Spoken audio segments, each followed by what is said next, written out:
को चाहिए? बोलो चाहिए कि नहीं चाहिए? सबको चाहिए, हमको भी चाहिए। हाँ, हम झूठ क्यों बोलें? सबको चाहिए। लक्ष्मी माता है, माता की कृपा किसको नहीं चाहिए? सबको चाहिए। जगन माता है, हमारे ठाकुर जी की प्राणेश्वरी हैं, उनकी कृपा हमको क्यों नहीं चाहिए? हम ऐसे त्यागी बैरागी नहीं है जो हम अपने माता जी से विमुख हो जाएं। सबको चाहिए, लक्ष्मी जी की कृपा सबको चाहिए। लक्ष्मी जी की कृपा चाहिए तो इतने काम करना छोड़ दो।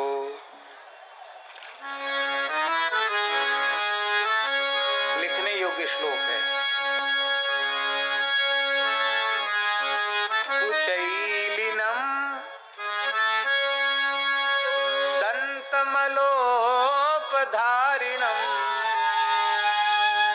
बह्वासिनम निष्ठुरभाषिणं च सूर्योदये चास्तमिते शयानम्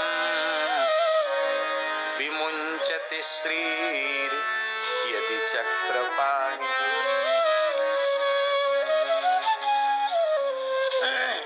इतने दोष नारायण भगवान में भी आ जाएं तो उनको छोड़ के लक्ष्मी जी चली जाएंगे। हम तुम तो किस लाइन में? कुचैलिनम, जो सदा अपवित्र वस्त्र धारण करके रहते हैं, उनको लक्ष्मी। गंदे कपड़े नहीं पहनना चाहिए, मैले कपड़े मत पहनो, गंदे कपड़े मत पहनो, साफ स्वच्छ पवित्र वस्त्र धारण करो। बुरा नहीं मानना, भारतीय वेशभूषा पवित्र है और पाश्चात्य वेशभूषा अपवित्र है। ये कपड़े न रोज रोज धुलते हैं न रोज रोज सूखते हैं। ये हम लोग जो पहनते हैं, महाराज जी पहने, रोज स्नान करो, रोज धो दो, अचरा लंगोटी धो दो, सुखा दो, दूसरे दिन पहन लो।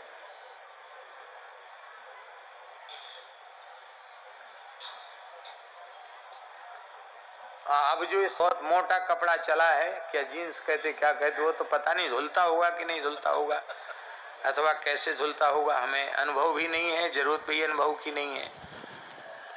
उसको भी लोगों ने फाड़ के पहनने का फैशन शुरू कर दिया। पहले तो हम सोचते थे शायद कहीं कुछ लग गया होगा, फट गया, तो किसी से हमने पूछा, कहीं नहीं, फट नहीं गया। ये फटे हुए कपड़े की कीमत ज्यादा है। गरीब आदमी का भी कपड़ा फट जाता था गांव में, तो हमने अपने बचपन में देखा है, दूसरे कपड़े का उसमें थेगरी चढ़ा दी जाती थी, सिलाई कर देते थे। और उनको बेचारों को, गरीबों को संकोच नहीं होता था, भैया हम गरीब हैं, फटा कपड़ा नहीं पहनते, दूसरे कपड़े की थेगरी हमने चढ़ा दी। अब अमीर लोग फटा कपड़ा पहन रहे हैं। भैया ये ऊट पटांग वेशभूषा मत धारण करो। फटे वस्त्र पहनने से लक्ष्मी जी नाराज होती है। टूटे फूटे बर्तनों में खाने से लक्ष्मी जी रुष्ट होती है। कुचैलिनम दंतमलोपधारिणम, जो दांतों पर मल धारण करते हैं। दांतों पर मल कैसे धारण होगा? तम्बाकू खाओगे, खूब पान खाओगे, दिन भर बकरिया जैसा मुंह चबाते रहोगे, कुछ ना कुछ मुंह में गुटका फुटका जाने क्या क्या उटपटांग चीजें मुंह में डाल के रखोगे, तो दांत गंदे रहेंगे, खराब दांत रहेंगे।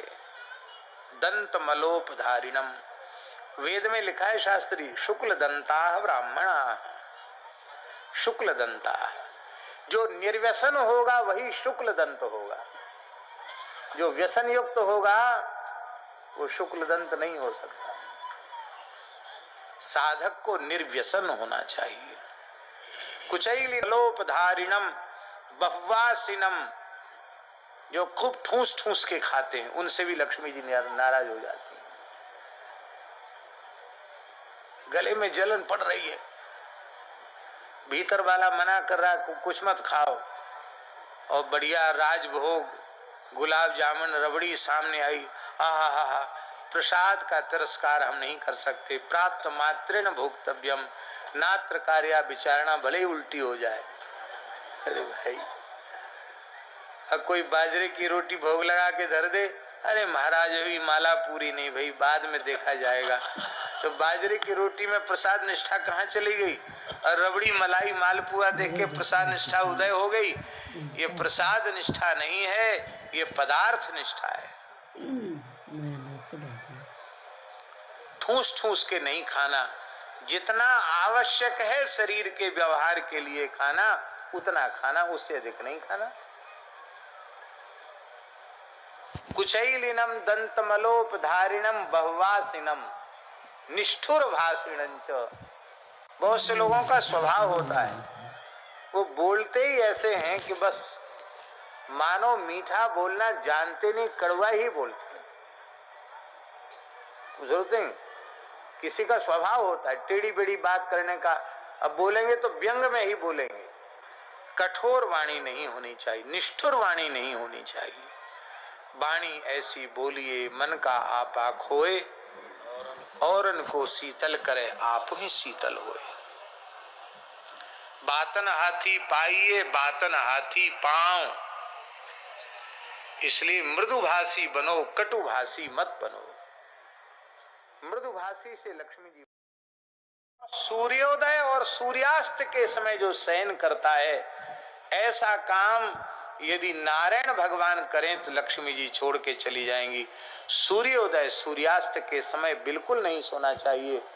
ध्यान से सुनो, बीमार आदमी को भी सूर्योदय के समय सो रहा तो उठा के बिठा दो, महाराज जी कहते थे, बीमारी अपने आप कम होने लग जाएगी। सूर्यास्त हो रहा है, बीमार व्यक्ति होश में है, उसको उठा के बिठा दो, भैया सूर्यास्त हो रहा है, बैठ जाओ, टिक कर बैठ जाओ, अभी लेटो मत, पैर मत फैलाओ, संध्या का समय है।